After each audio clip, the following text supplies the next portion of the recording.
Hello everyone and welcome to Life Guide, a place where you can feed your mind and your life. I'm Ganel Holder and this is my wife Ganel. And today we're going to talk about slavery, past slavery that is, and some of its harsh truths and realities that are often overlooked, not often talked about. Statistics cannot accurately supply information with regards to how many people were enslaved throughout history.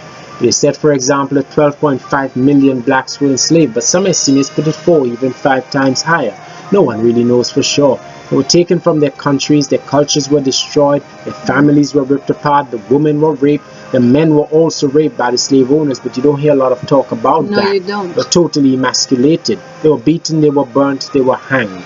But the blacks were not the only ones who suffered enslavement. The Indians, the Arabs, the Jews, even the whites.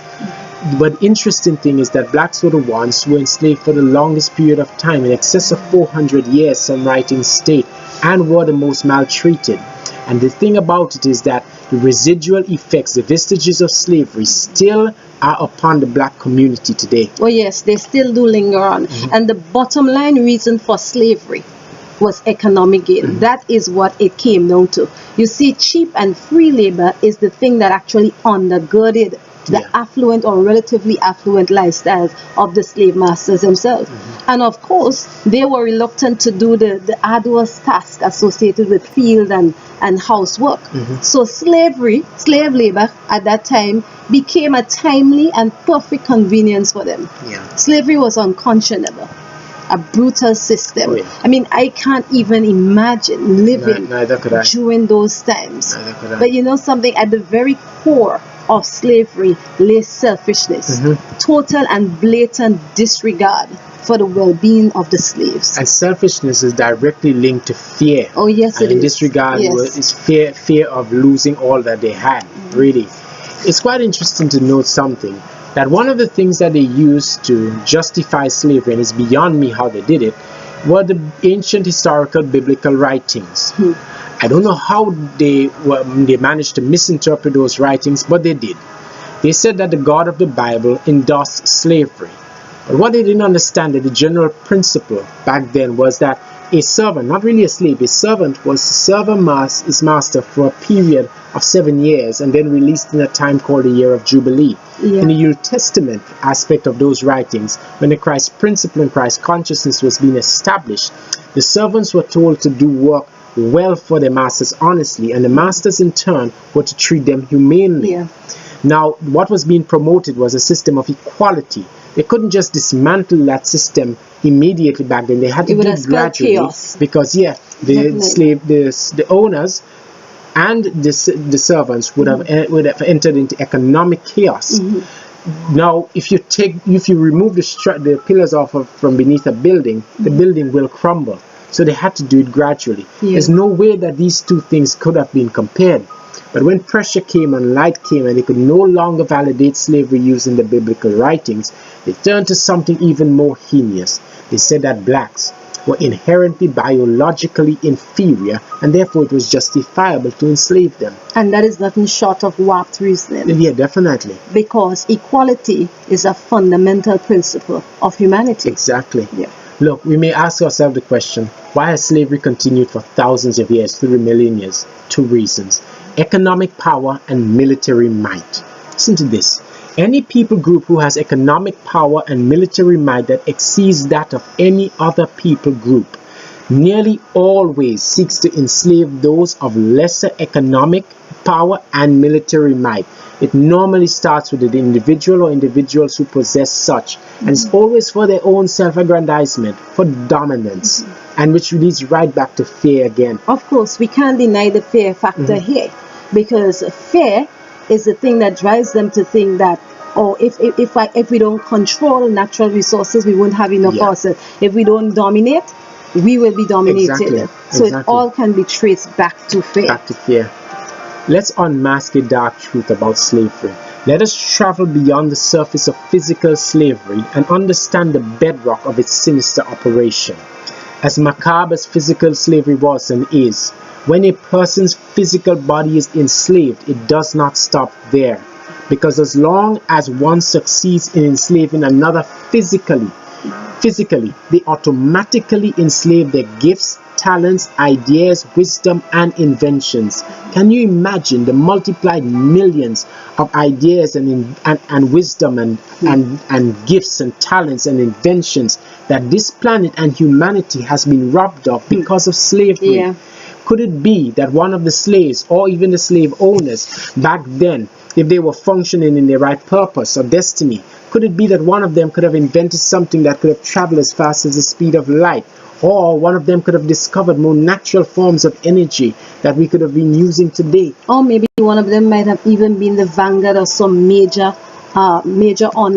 anti-aging breakthrough. Who knows? You would have loved that. Yeah, I would have loved that. Women would have loved that, But who wants to age? and men as well, believe it or not. Look, don't say no to any of these things, because the pyramids that were built thousands of years ago on the same meridian line, without modern day technology, computers and so forth, and without heavy equipment, and still today with our modern technology can't figure out for certainty how those pyramids were built and on the same meridian line. Look, we are part of a whole, a divine whole. Anytime any part of that whole is marginalized, segmented, divided, or cut off, it begins to die. Yeah. And the remainder of that whole begins to atrophy as well. If your arm is dismembered from your body, it will die, and the rest of your body will feel its effects. It might learn to live without it and do stuff without it, but it will feel its effects in some way, shape, or form. Oh, definitely. So we may ask ourselves the question, what actually happened to those precious gifts and skills and aptitudes and talents that the slaves possessed? Well, they were wounded when slaves were brutally beaten, encaged because they were restricted from actually expressing their own even individuality. That's correct. And they were also buried when slaves were brutally killed. So these people experienced the loss of living full lives. They were totally robbed of it. Yeah. But it didn't stop there. You see, the oppressors, believe it or not, they were victims too. Correct. Even though it was self-imposed. Of course it was self-imposed. But while they were busy enslaving others, they enslaved their own selves. Exactly. You see, if we were to consider the law of sowing and reaping, or the law of reciprocity, we would understand that we get back what we give out. Oh, yes. And the perpetrators of slavery would have reaped the adverse consequences of their actions, whether in observable or unobservable ways. Yeah. You see, many of them lived in constant fear. Let's not forget that. Fear of slave revolt and fear of forfeiting their precious material possessions. And fear in itself torments people. Exactly. It holds one in a state of captivity, in a state of disquietude, in a state of anxiety. Yeah, and fear is parasitical in nature. And if one's energy, life's energy, is not channeled in the right direction towards their destiny and purpose, fear will actually feed on it and suck it. Definitely. And never fulfill your purpose. So that was a loss. And another loss of that these slavery pushers experienced was they lost the essence of their humanity. Oh, yeah. You see, and they probably didn't even realize that. You see, we were born to give love and to receive love. Exactly. And an essential component of being human is the ability to give empathy to others in the midst of their situation, in the midst of their turmoil. And generally, no such empathy was extended to the slaves.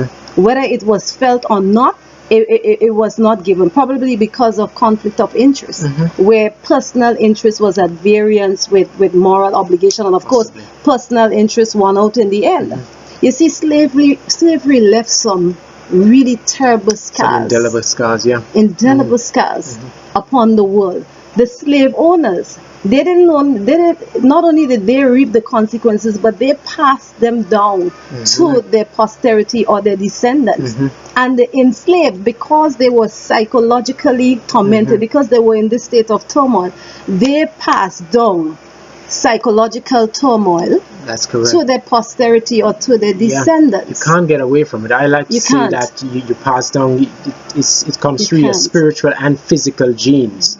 And today you will see that the descendants of the perpetrators of slavery, supporters of slavery, you'll see that their descendants are psychotic or simplistic in their way of thinking when they believe that they are superior to another ethnic group, or they live in anger and bitterness and so forth. And even those who were enslaved, the descendants of those who were enslaved, living in fear and constantly in a defensive mood all the time towards possibly being enslaved again. So it comes down through the generational cords. The question is, can we stop it? Are we willing to stop it? Can we recondition our minds? Maybe. This is part 1 of part 2. And in part 2, we'll delve a little deeper into this, and we'll also look at slavery in this present day. But just before we leave, we'd like to remind you and even inform you of the release of our book, Life Guide Volume 1. It's available in all major online stores and in bookstores across the globe. So we encourage you to purchase a copy. It promises to be a life-changing read, a life-changing experience. Thank you very much for having us, and have a good one. Bye-bye.